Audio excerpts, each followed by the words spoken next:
Hello, everybody. This is Dr. Rukas, and we are going to start Module 3. In this module, this was going to be one of our first policy modules.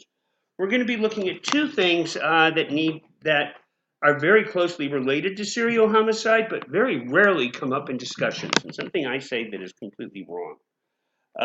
First thing we're going to look at is victim rights, and then we're going to look at considerations of mental health and substance abuse, both of which can play major roles in the creation of serial killers. All right.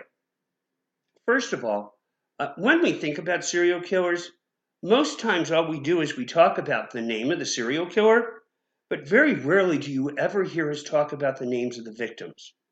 Now, there has been a movement in place over the last 5 years or so in the news media to try to give victims more prominence, but it's just simply much harder to do when you have victims, when you have a large number of victims and you only have one killer.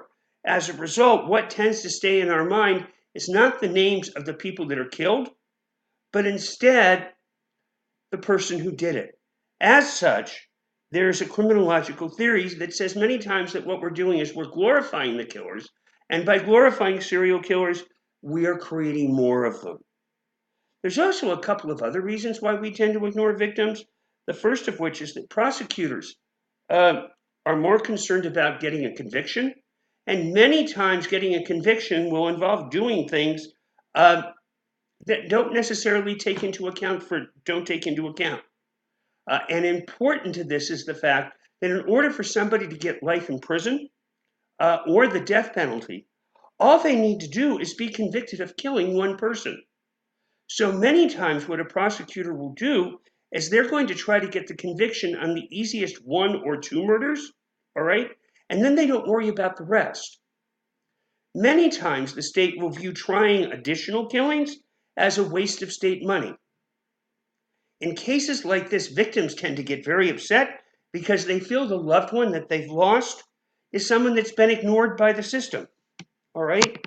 Now, here, by the way, are pictures of victims of Jeffrey Dahmer.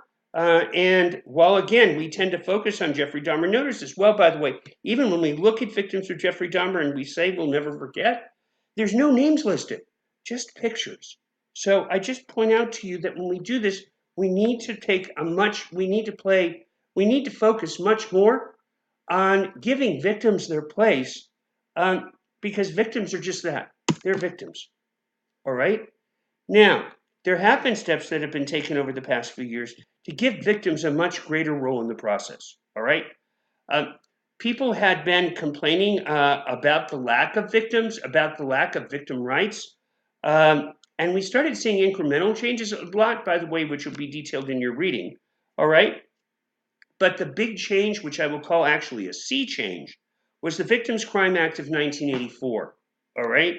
Now, what the Victims' Crime Act did, which was something at the time that was completely revolutionary, is that if somebody was convicted of a crime, they would not only have to pay a penalty to the state by serving whatever penalty the state gave. Normally, that's a time away in a correctional institution. All right? However, they'd also have to pay restitution to the victim. All right? To compensate the victim for the pain and suffering or whatever had happened to them as a result of the criminal act. Now, the problem is for victims of serial killing, by and large, this works in many other cases. But when you have a serial killing, all right, it's impossible to get restitution to the victim. First of all, there's arguably no amount of money that can replace the cost of the death of a loved one. Although there are calculations that insurance companies will use to say that there is a certain price that can be put on somebody based on future earnings. However, you also have the ability to pay restitution, even if a dollar amount can be put on it. And if we're putting someone away for life in prison or we're giving them the death penalty, they're not going to go outside and getting a job. And unless they have substantial resources prior to their conviction, many of which, by the way, may be spent on their defense, or if it's not, it might be hidden in some sort of trust or other format, all right? It's impossible to give restitution, all right? So further changes have been made to the process, and the most significant that I want to look at in serial killing is something known as a victim impact statement. And what a victim impact statement does is it allows the victim or families of the victim, okay, that's going to happen here in the case of serial homicide, to address a judge/jury, depending on how the laws of the particular state work, to let the judge or jury know what happened and what transpired and to put their emotion into it. Many times these statements can be very, very moving. And have actually played a very big role, not only in serial homicides, but as part of the Me Too movement. Recently, I don't know how many of you have been following this, but we had the case of Larry Nassar, who had sexually abused, I believe, at least 100 gymnasts, and each one of those gymnasts was allowed to give a victim's impact statement. And as a result, the jury and the judge were able to understand the gravity of what Nassar did by abusing these young women. The most important part of this is through victims' impact statements, many family members or victims themselves are able to find closure because they find that they're able to get a voice. Now, the next thing I want to take a look at is mental health, because arguably anyone that's a serial killer probably has some sort of really grave mental health condition, all right? And I want to give you a bit of a history of where we stood in mental health. By and large, for most of the first half of the 20th century, most mental health care was provided in asylums. All right, and asylums were places where you would take the mentally ill, actually that were quite similar to nursing homes, but much more crude, where you could take someone that was mentally ill in hopes that they would be cured. It was one of those situations where out of sight, out of mind. However, what transpired at these facilities was because there wasn't a lot of oversight. Here's an example of a picture of a victim in one asylum who's been caged up, is that these places had deteriorated such that they had become little houses of horrors. As a result, there was a great movement that rose against the asylums because they were places where inhumane care was taking place. And we see toward the end of the 60s and the early 70s that the previous mental asylums closed down, and that was thought to be the end of it. The problem was the campaign primarily focused on closing asylums and didn't put anything to take their place. So many times people left asylums and ended up on the streets. And more importantly, there was nothing for them. On top of that, because the asylums were closed, states looked at this as big savings in mental health, and as a result had no incentive to bring anything in to close these facilities. Problem that has come out of this is we now have a very severe shortage in beds for people that are mentally ill.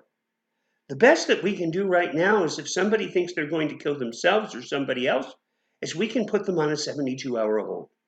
All right? That involves a procedure known as the Baker Act. Problem here is it's 72 hours. When you have someone that's a serial killer where this can happen for years on end, all right? 72 hours isn't enough. Now, with the closure of the asylum, what we didn't have is we didn't have a large amount of long-term mental health beds to take their place. And one of the reasons you're going to see is the number of mental health beds in Arkansas has decreased significantly to less than 10% of what it was. So what do we do when somebody has a problem that requires long-term care? Making this situation even more complicated is the fact that we as society don't have really a system in place for individuals that fear.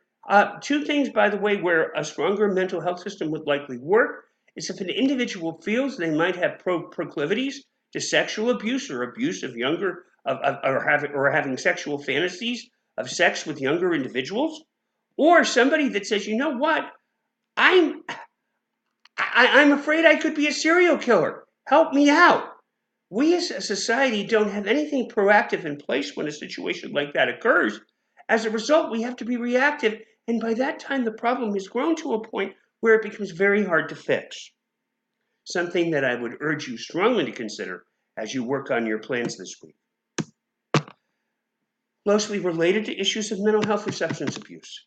And one of the true facts about substance abuse is, unfortunately, when somebody has a substance abuse issue with alcohol or drugs, is that there's always a bed available in the county jail, but there's not always a bed available in the county treatment center.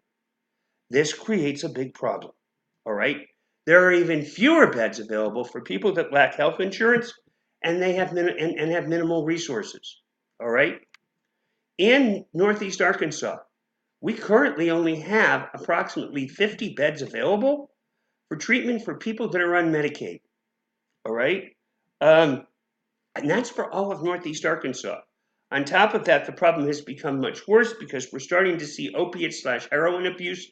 I will argue in other classes that OxyContin and heroin are just about the same thing. As a result, they're used interchangeably. But with the growth of that substance becoming more problematic, we're seeing a big growth in substance abuse. All right, this week, you've got 2 reflections to do, all right? And this is the first part of your group project, all right? If your group has not already gotten in touch, all right, I would strongly recommend that, well, you don't have a choice. You need to do it this week. Also, an app that I strongly recommend that you all use to stay in touch as a group is something called GroupMe, which is something I think will come in handy to pass messages along, and that's GroupMe. All right? What I want you to do is come together as a group and design a plan to reduce serial killers. As I said, this is tough. Keep in mind this can change throughout the semester based on hearing things that may or may not work. And I want one person to hand in a 500-page summary of that. However, it must have the names of all group members on it so that I can make sure that everything has been put in place. I would also recommend that in your meeting this week that you start a strategy to put pieces in place to start work on your lit review. With that, I hope you have a great week, and I will talk to you next week. Take care.